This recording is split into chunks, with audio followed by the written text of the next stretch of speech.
हमारे साथ कार्यक्रम में अब शामिल हो रहे हैं मोतीलाल ओसवाल फाइनेंशियल सर्विसेज के जॉइंट एमडी और को फाउंडर रामदेव अग्रवाल साहब। अग्रवाल साहब नमस्कार, स्वागत है आपका CNBC आवाज़ पर। सबसे पहले तो ये बताएं, इतने सारे इन्वेस्टर्स आ रहे हैं, आपकी बड़ी कॉन्फ्रेंस है ये, दुनिया भर से फंड मैनेजर्स आए हैं, इसमें किस तरह का माहौल है हिंदुस्तान के बाजारों को लेकर? Good morning viewers. अभी ये जो बड़ा कॉन्फ्रेंस है, ये सबसे बड़ा इंडिया कॉन्फ्रेंस है, वोटेड कॉन्फ्रेंस है, तो इसमें सारी दुनिया से लोग आ रहे हैं और काफ़ी FIs हैं और डोमेस्टिक एक्साइटमेंट बहुत ज़्यादा है। इस बार HNIs और अभी अटेंड कर रहे हैं, तो काफ़ी एक्सपेक्टेंट मूड है। जो बाजार का माहौल है, अच्छा मानसून हो गया, GST हो गया, there is no policy paralysis. प्रधानमंत्री साहब कंटिन्यूअस अभी हफ्ते 15 दिन से कंटिन्यूअस से ये बोल रहे हैं कि he wants transformative steps to be taken. अभी सब क्या चाहिए होता है कि ये सब चीज़ें जो है माहौल बनाती हैं। तो अभी क्या है, बहुत अच्छा पॉजिटिव माहौल है बाज़ार के लिए। और बाज़ार भी नीचे से फरवरी में जो 7,000 के आसपास हुआ था, वहाँ से बढ़ के 85-8600 हो गया है। सो सबने पैसे बनाए हैं और माहौल बहुत अच्छा है। और अभी देखते हैं, अभी काफ़ी करीब 150 कंपनी यहाँ प्रेजेंट करेंगी।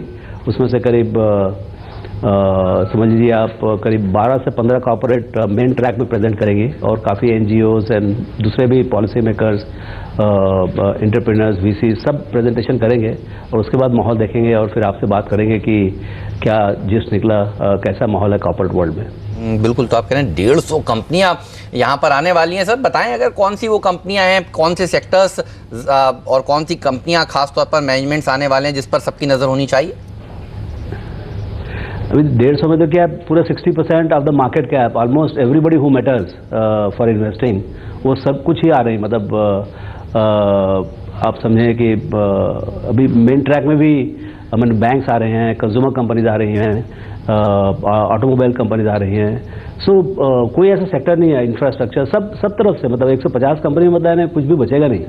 तो ऐसा अब क्या मालूम पड़ेगा कि भाई कहाँ पर, इसमें क्या बहुत सारे आइडियाज़ भी डेवलप होते हैं। जैसे सब मुलाकात होती है, अगले 2-3 दिन तक मुलाकात होगी, तो इससे ये समझ में आएगा कि कहाँ पर नई कहानी बन रही है, कहाँ पर स्ट्रैटेजिक शिफ्ट हो रहा है, कहाँ पर गवर्नमेंट के बारे में भी फीलिंग, गवर्नमेंट के जो पॉलिसीज़ के बारे में, जैसे गवर्नमेंट बोलती है कि हमने बहुत काम किया है, हमने ईज़ ऑफ डूइंग बिजनेस किया है, तो ग्राउंड लेवल पे कितना उसका इम्पैक्ट पड़ा है। जैसे GST आ रहा है, तो GST का क्या इम्पैक्ट कहाँ कहाँ हो सकता है। अभी ये आज जैसे अडिगोडे साहब प्रेजेंट करेंगे impact of GST। He is one of the foremost and authentic speaker on impact of GST, and he has been the relentlessly demanding for implementation of GST. So ये जितने मुद्दे हैं, HPCL प्रेजेंट करेंगे chairman साहब की, what is the impact of the policy so far and what to look for in the policy changes and the impact of in the marketing. I mean, one thing will definitely miss is the Indigo, in the sense that aviation would have been one of the aspirational kind of presentation, but that is not there. बाकी ऐसा every sector is presented. Ramdev sir, पिछले साल इसी conference के वक्त मैंने जब आपसे बात की थी, तो आपने एक चीज़ बताई थी कि पूरे दुनिया भर के इन्वेस्टर्स हिंदुस्तान के बाजारों पर पॉजिटिव है, नई सरकार को बड़ी उम्मीदों से देख रहे हैं, लेकिन अभी भी ग्राउंड लेवल पर काम काफ़ी कुछ होना बाकी है, बातें हुई है, एक्शन होना बाकी है। आज आपने जो शुरुआत की, दो बढ़िया चीज़ें बोली कि GST पास हुआ है, पॉलिसी पैरालिसिस नहीं है। तो क्या पिछले एक साल में ये जो तमाम फॉरेन इन्वेस्टर्स आपकी कॉन्फ्रेंस में आ रहे हैं, वो अब और ज़्यादा पॉजिटिव नजर आएंगे सरकार को लेकर, हमारी इकोनॉमी को लेकर, हिंदुस्तान के बाज़ारों को लेकर? क्या इसकी संभावना दिख रही है आपको? यही तो पर्पस है अनिल ये कॉन्फ्रेंस का, कि सब policy makers, corporates, investors from all over the world, ये सब मिल के ये जो मंथन होता है तीन दिन का, इससे जो निकलता है, वैसे मतलब पीयूष गोयल साहब प्रेजेंट करेंगे कल शाम को। तो I mean we know, I mean he is in top slot in terms of everybody's expectation कि वो क्या बोलेंगे और कैसे होगा। पीछे 2 साल पहले गडकरी साहब आए थे, तो सब तरह ये सब बातें होंगी। और एक जो माहौल है, मतलब आप न्यूज़पेपर पढ़िए या पर्टिकुलरली प्रधानमंत्री साहब का जो स्टेटमेंट्स है, वो बहुत इनकरेजिंग है कि उनको अब ट्रांसफॉर्मेटिव आइडियाज़ लेके आने का है, reforms can not be incremental. तो ये एक जो चेंज ऑफ मूड है, वो क्या अर्निंग्स में नहीं आता इमीडिएटली, और ये जो इसका जो है, इससे माहौल बनेगा और यदि इससे यदि फॉलोड अप हो गया इम्प्लीमेंटेशन, तो ये सब अब कल परसों मालूम पड़ेगा कि कैसा माहौल है। हमको तो काफ़ी अच्छा लगता है। We are always bullish, particularly I am always optimist, so I always see glass half full rather than half empty. बिल्कुल, आप हमेशा ऑप्टिमिस्ट रहे हैं सर। ये बताइए, जो FIIs के फिगर्स आ रहे हैं पिछले कुछ दिनों में, खास तौर पर अगस्त के महीने के अगर आप देखें तो उनका मूड भारतीय बाजारों पर काफ़ी पॉजिटिव रहा है। 7,200 करोड़ रुपए के आसपास कैश मार्केट में उन्होंने खरीदारी करी, लेकिन DIIs थोड़ा कॉशियस दिख रहे हैं, क्योंकि आप सबसे बात करते हैं।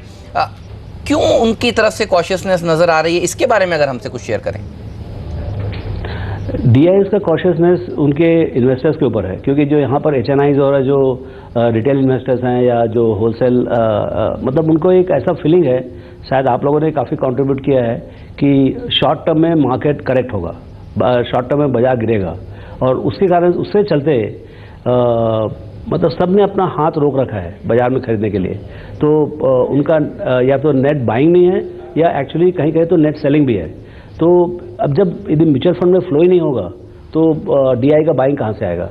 तो ये एक अच्छा, आप देखिए IPO मार्केट इतना गर्म है। अभी देखिए RBL का इशू आया, उसके पहले वो पर्सनल कंपनी का आया था, सब 50-60 गुना 70 गुना होते जा रही है। और सो क्लियरली एक्साइटमेंट तो है ग्राउंड पे। अदरवाइज IPO मार्केट इतना गर्म होने का कोई वजह नहीं हो सकती यदि मान लो ऑप्टिमिज्म ना हो, क्योंकि उसके बारे में कुछ ज़्यादा मालूम भी नहीं है। सो क्लियरली लिक्विडिटी है, लोगों की मनसा है कि वो इन्वेस्ट करें, लेकिन अभी सेकेंडरी मार्केट में थोड़ा सा ऐसा फीलिंग है कि अर्निंग्स यदि कैचअप हो जाए, वैल्यूएशन थोड़ा करेक्ट हो जाए तो हम आएँ। तो ये महीना 2 महीने की बात है, ये आएंगे, आगे पीछे जो है DI भी आएगा, और जब DI और FI दोनों साथ में भी आ गए तो आप सोचिए क्या होगा। रामदेव सर, आपकी कॉन्फ्रेंस बड़े अहम समय पर शुरू हो रही है, क्योंकि देखिए शुक्रवार देर शाम जेनेट येलेन ने जो स्पीच दिया उससे अब लोग ये अंदाज़ा लगा रहे हैं दुनिया भर में कि कम से कम एक रेट हाइक तो इस साल होना पक्का है। हो सकता है 20 सितंबर की पॉलिसी में ही हो जाए। ऐसे में global markets versus Indian markets दोनों को लेकर किस तरह का व्यू बन रहा है, और अगर अमेरिका में ब्याज दरें बढ़ेंगी, क्या हमें कहीं कोई डरने की ज़रूरत है, या फिर ये सब इवेंट्स चलते रहेंगे, कहीं घबराने की ज़रूरत नहीं? देखिए, मैं इन्वेस्टिंग की बात कर रहा हूँ, उसमें कम से कम 3 से 5 साल का समय की अपन बात कर रहे हैं, और जिसमें प्राइस परफॉर्मेंस का जो कोरिलेशन है वो उसके अर्निंग से होता है। कल येलेन क्या बोलेगी और कौन क्या बोलेगा, उससे शॉर्ट टर्म में जरूर फ्लक्चुएशन होगा, बट 3 से 5 साल में वही होगा जो कंपनी में होगा। तो अभी आप देखिए ग्लोबल माहौल में क्या है कि सबसे बड़ी चीज़ ये है कि निगेटिव इंटरेस्ट रेट है। करीब 13-14 ट्रिलियन डॉलर बॉन्ड, 10 साल के ऊपर के बॉन्ड, वो सब निगेटिव इंटरेस्ट रेट में। सो पूरे विश्व बाजार में आज के दिन में यील्ड और ग्रोथ, यही 2 चीज़ चाहिए लोगों को। और इंडिया एक ऐसी जगह है जहाँ पर डेट साइड में आपको अच्छा यील्ड मिल रहा है, और इक्विटी साइड में बहुत अच्छा और बहुत लंबे समय तक का ग्रोथ का माहौल मिल रहा है। ये दोनों चीज़ जो है ये बहुत रेयर है। ऐसा नहीं है कि इंडिया के बाहर कहीं नहीं है, लेकिन जहाँ जहाँ पर है, जो भी कंपनी में है, उन कंपनीज़ को खरीदने के लिए FIs एकदम आतुर है। मतलब वो they are willing to give any price and they want to lift any quantity. तो ये जो मेरी समझ है कि यदि आपकी कंपनी बहुत अच्छी है और उसमें ग्रोथ है और लंबे समय के लिए ग्रोथ है, 5, 10, 15 साल की ग्रोथ है, तो आप चुप बैठे रहें। उसका भाव कैसे होगा वो समय बताएगा, लेकिन वो एक बहुत बड़ा अपॉर्चुनिटी है इंडिया में, क्योंकि एक ऐसी कंट्री है जहाँ पर आपको अगले 10-15 साल का ग्रोथ काफ़ी निश्चित तरीके से दिखता है, जो सब जगह कॉमन नहीं है। एक चीज़ जो मैं समझना चाहता था आपसे वो ये कि चूंकि अब ब्याज दरें बढ़ना तय है, तो अब तक जो हिंदुस्तान में और दूसरे इमर्जिंग मार्केट्स में FIs का बड़ा पैसा आ रहा है वो पैसिव मनी, जो ETFs के थ्रू ज़्यादा आ रहा है। तो क्या इसमें कहीं कोई कमी या बढ़ोतरी होने की आशंका लगती है ये पूरे बदलाव के चलते? भाई, जो आज की जो समझ है वो जो बाजार डरता है इसी के लिए है कि यदि बाई चांस यदि इंटरेस्ट रेट बहुत बढ़ गया तो फ्लो यहाँ पर आएगा कि नहीं आएगा। मतलब अभी क्या है, ये क्वेश्चन जैसे ब्रेक्सिट था, ब्रेक्सिट में लोगों समझे थे कि एक तो पहली बात यस आएगा या नो आएगा, वो वोट ही गलत हो गए। अब वोट गलत होने के बाद लोगों को लगा कि बाजार पूरा डूब जाएगा। हुआ क्या, सब मार्केट ऑल टाइम हाई में चले गए।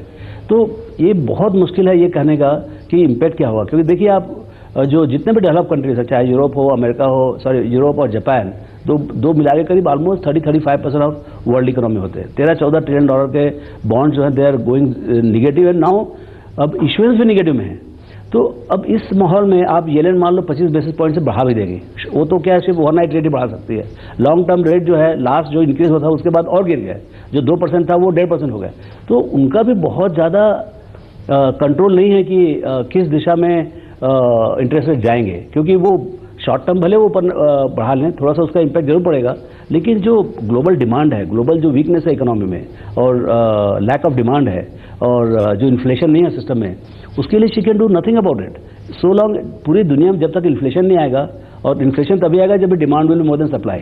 तो मेरे को नहीं लगता है कि ये पूरा जो अभी का जो माहौल है उसमें बहुत कुछ बदलाव आने वाला है। उसी कारण से मतलब मेरी समझ भी बहुत कम है, मैं इकोनॉमिस्ट नहीं हूँ, लेकिन मेरे को ऐसा लगता है इसमें डरने की कोई बात नहीं है। आप यदि कंपनी बहुत अच्छी है, बहुत अच्छा करने वाली है और आपको रिजनेबल दाम में मिल रहा है, तो आप बैठे अभी खरीदें और चुपचाप बैठे 3-5 साल 10 साल, ऐसे हमने पैसे 20 साल में बनाए हैं और ऐसे पैसे बनेंगे।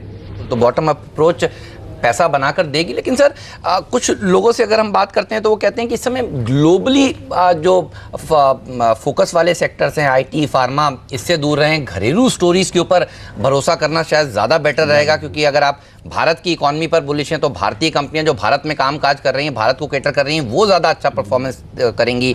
क्या आप इस थियरी से इत्तेफाक रखते हैं? और कौन से वो फिर सेक्टर्स होंगे जो आपको सबसे अच्छे लग रहे हैं घरेलू बाजार में?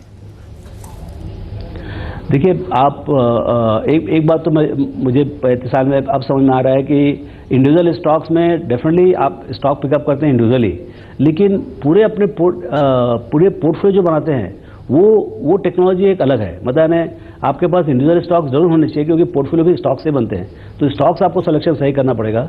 लेकिन पोर्टफोलियो कंस्ट्रक्शन भी बहुत इंपॉर्टेंट है पैसे बनाने में बाजार में, क्योंकि आप यदि मान लो 15 स्टॉक है, उसमें हर 15 स्टॉक फायर नहीं करेगा। मतलब हर 15 स्टॉक 365 डेज 24/7 नहीं चलेंगे।